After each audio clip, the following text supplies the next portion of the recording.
Viewers, our top focus is on the state of Madhya Pradesh.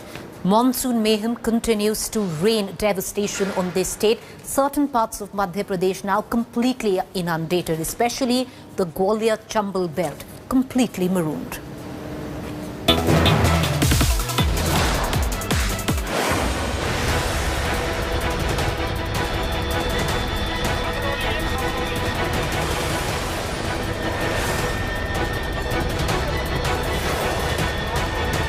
Thousands displaced, hundreds stranded, and many untraced. Shivpuri and Shopur remain the worst hit districts of Madhya Pradesh, with the Kaveri, Seep, Parvati and Maha rivers in spate. India Today team hit ground zero to take stock of the situation. This is Behgawa village, about 90 kilometers away from Shivpuri. The water of the Sindh river entered this village on Tuesday. The fast-flowing water of the Sindh demolished houses, cut off roads, and also destroyed the livelihood of the residents. रात 3:30 बजे नदी आई है, कुछ नहीं कर पाया हमने, अपने शरीर बचा के भागे हैं, पूरी किस्ता आई, सब कुछ चला गया, केवल चड्डी नहीं कर पैरे खड़े हैं सर। हाँ, और कुछ बिल्कुल कुछ भी नहीं बचा, नान पानी सब वैसा ही पड़ा है सर। तो अभी कहाँ रह रहे हो? अभी कहाँ वैसे ही पड़े हैं सर, जगह खंडन में रुके हैं, फिर रहे हैं। 3 teams of NDRF and ITBP personnel have launched rescue operations in Shivpuri and surrounding areas. Chief Minister Shivraj Singh Chauhan carried out an aerial survey of the flood-hit areas. कि प्रशासन की सक्रियता के कारण, हमारी आर्मी के सहयोग के कारण, BSF army, air force, NDRF, SDRF, police और प्रशासन की परिश्रम के कारण जाने नहीं गई, लोगों को रेस्क्यू करके निकाल लिया गया है, लेकिन पानी अभी भी काफ़ी है। State Home Minister Narottam Mishra also visited the flood-affected areas to take stock of the situation. But he himself got stuck in the midst of the floods. He was airlifted by Air Force later. Union Home Minister Amit Shah called up the Chief Minister to offer central help to tackle the devastation.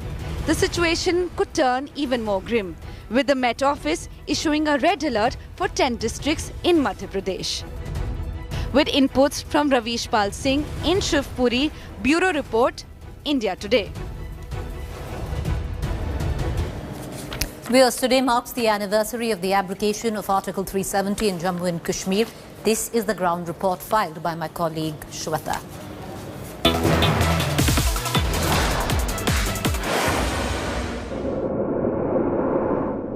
August 2019.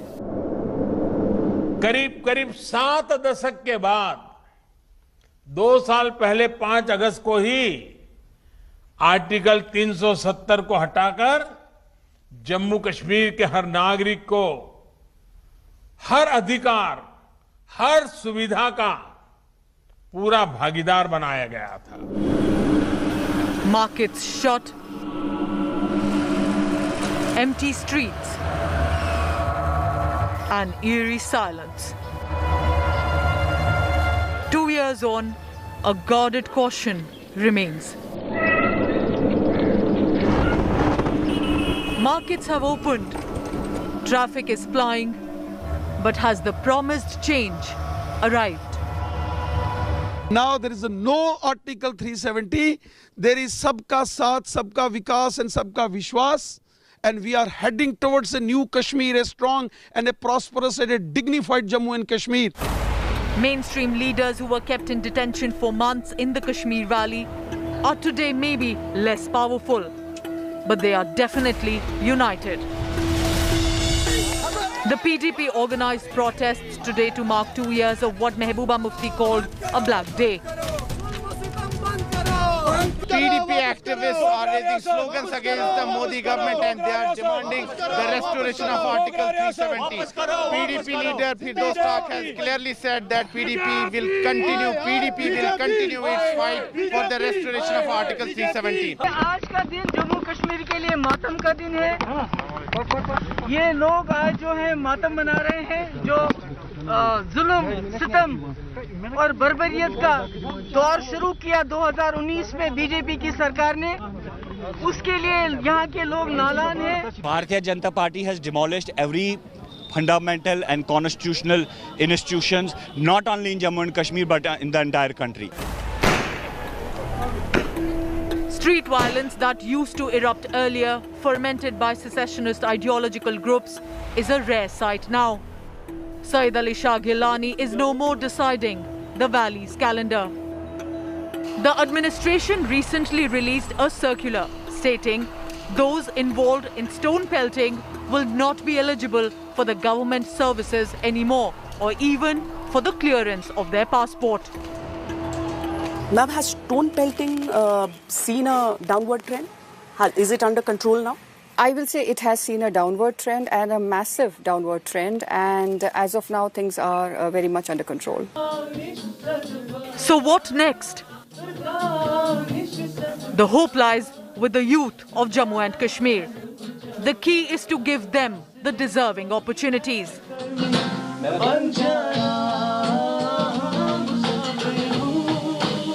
Youngsters believe that many announcements have been made, but the implementation is slow.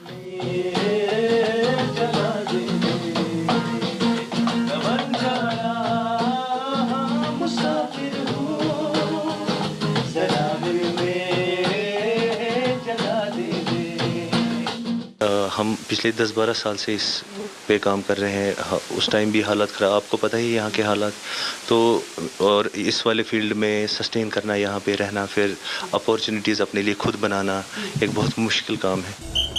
However, restrictions in 2019 and COVID lockdown ever since has crippled business and affected education of children, especially in the Kashmir Valley.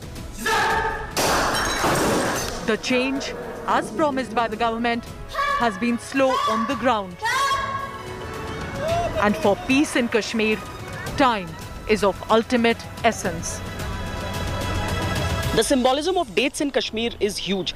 We've seen how on particular dates there has been high security. Security has been beefed up in various areas. And when we talk about 5th August, you are bound to think that the same will happen. But this time around, we've got football matches which will be arranged in downtown. We have women's cricket plus Shikara race. This is the new Kashmir, in which every single Kashmiri has to participate. With camera person Syed Mohsin and Yogendra Singh, this is Shweta Singh in Srinagar for India Today. I want to shift focus right now to the state of Uttar Pradesh, viewers, where the Chief Minister of UP, Yogi Adityanath, today led celebrations marking 1 year of the Ram Mandir construction, the temple there. Well, it was echoed by the Prime Minister as well. On his visit to the holy town, the Chief Minister in particular offered prayers to the model of the under-construction Ram temple. He distributed food grains to 400 beneficiaries under the Garib Kalyan scheme after special bhog for Lord Ram. Prime Minister attended the celebrations virtually. Earlier, the PM had assured construction work of Mandir is on schedule and that the temple is expected to open for devotees come 2023. The temple trust till now has received 3,000 crore rupees in donations so far. यही 5 अगस्त है जब पिछले साल कोटि-कोटि भारतीयों ने सैकड़ों साल बाद भव्य राम मंदिर के निर्माण की तरफ पहला कदम रखा। आज अयोध्या में तेजी से राम मंदिर का निर्माण हो रहा है और आज 5 अगस्त की तारीख फिर एक बार हम सभी के लिए उत्साह और उमंग लेकर आई है। आज ही ऐसा है कि यहाँ परिवर्तन जो है साल भर से तो बहुत ज़्यादा हो रहा है, हुआ भी है, लेकिन उससे पहले ही जब से योगी जी आए हैं अयोध्या का मैंने उन्होंने दिन प्रतिदिन जो है महत्व और यहाँ का उत्सव, यहाँ का जो भव्यता है ये प्रदान कर रहे हैं। अच्छा, ऐसा है, राजनीति होती रहती है, राजनीति का कोई वैल्यू हम नहीं रखते हैं। हाँ। क्योंकि हम उसी को साक्षी मानते हैं जो वो वर्तमान में उस कार्य को करे। भगवान राम का जिस ढंग से बन रहा है वो हम लोग के पीढ़ी दर पीढ़ी देखेगी कि किस तरह मंदिर बन रहा है, भव्य मंदिर बन रहा है। और ये विकास योगी जी का है, माननीय मुख्यमंत्री जी और माननीय प्रधानमंत्री जी का, ये इतना सराहनीय कार्य जो हम लोग देख रहे हैं बस्ती से। All right, viewers, the government might be in denial, but the Supreme Court today made one thing very clear, that the Pegasus Snoopgate allegations are serious in nature. The Apex Court made the observation as it heard a batch of petitions seeking special probe into the scandal. A two-member bench headed by Chief Justice N.V. Ramanna asked all petitioners to serve a copy of their petition to the government. The bench directed the petitioners, including senior journalist N. Ram, the Editor Guild of India, Rajya Sabha member John Brittas, and 5 journalists reportedly targeted by Pegasus software to serve copies of their petition to the offices of the Attorney General of India and the Solicitor General. Dismissing demands for a probe, the government has till now maintained that there has been no unauthorized interception by its agencies. The next hearing on the plea is now on the 10th of August.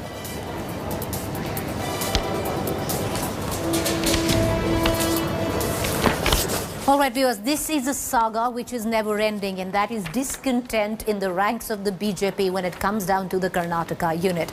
Well, it continues, viewers, even as the new Chief Minister, Mr. Bommai, has taken oath. The latest supporters of BJP MLAs Raja Gowda, Neharu Olekar and Arvind Bellad staged protests in Bengaluru after their leaders were denied a berth in the new cabinet. Deputy Speaker of Karnataka Assembly Anand Mamani has also threatened to resign from his post after not being allotted a cabinet berth. K. Purnima, BJP MLA from Hirayur, took to social media expressing her disappointment and anger. As many as 13 districts have been left without any representation in the new cabinet. Ministerial aspirants and supporters from their districts are protesting to express their discontent. Meanwhile, leader of opposition Siddaramaiah slammed the BJP government, saying that it has completely ignored Dalit communities in the formation of the new cabinet.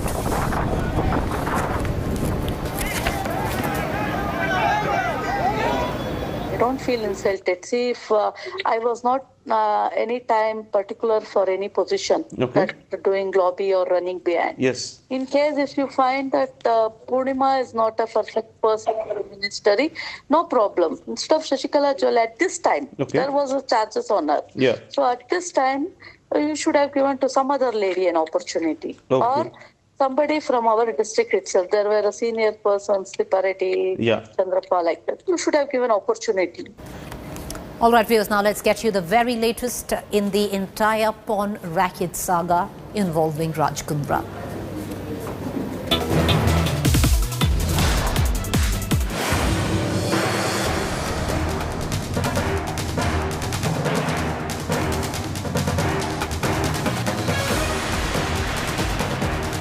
An app, a celebrity tycoon, and a forged identity.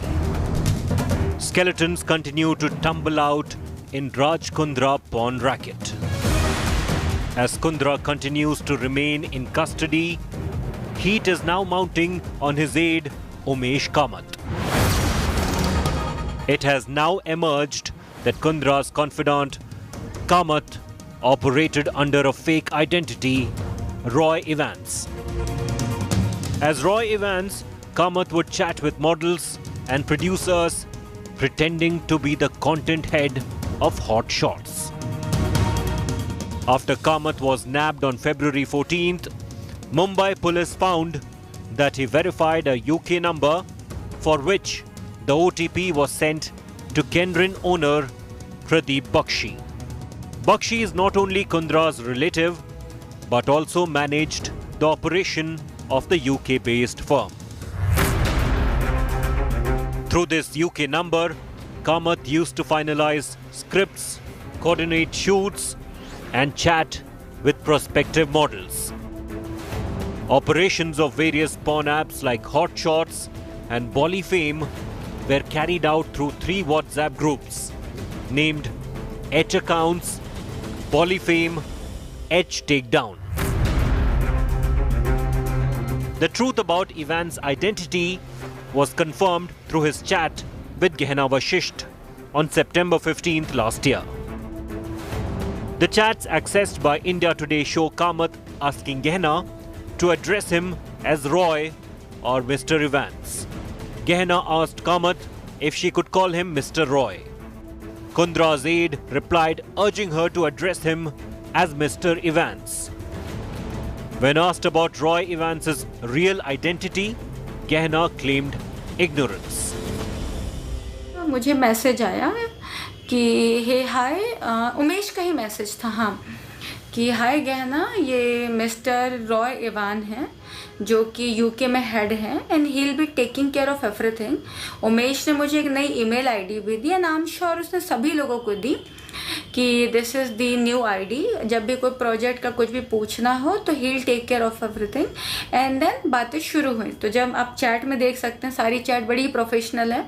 मुझे mister Roy का message आता है Roy Ivan के नाम से. तो मुझे कोई आइडिया नहीं था कि मिस्टर रॉय कौन है. तो मैंने पूछा कि सर क्या मतलब मैं वीडियो कॉल कर सकती हूँ. आई गेस मैंने उनसे 2 बार ऐसा पूछा. तो ही सेड नहीं, you don't need to. Was it only Kamath who forged his identity, or are there more names waiting to be exposed? Mumbai Police Crime Branch is now investigating why Umesh Kamath changed his name to Roy Evans. What was he trying to hide? Whether he had gotten a whiff of police having an eye on the business they were running and they were trying to slowly shift it out of India. With camera person Mangesh, Ambre Mustafa Sheikh in Mumbai for India Today. Warm welcome viewers, you're watching our fact check segment where we bust certain claims masquerading to be facts on social media platforms and WhatsApp group. There's a claim now suggesting that Maharashtra's Koyna Dam overflows. Well, that is not true, viewers. The viral image is a 3-year-old image, nothing to do with Maharashtra, but is from China. Busting that fake news, time for us to go into a quick break, wrap up this edition of 7 at 7. But do stay tuned, because up next is To The Point.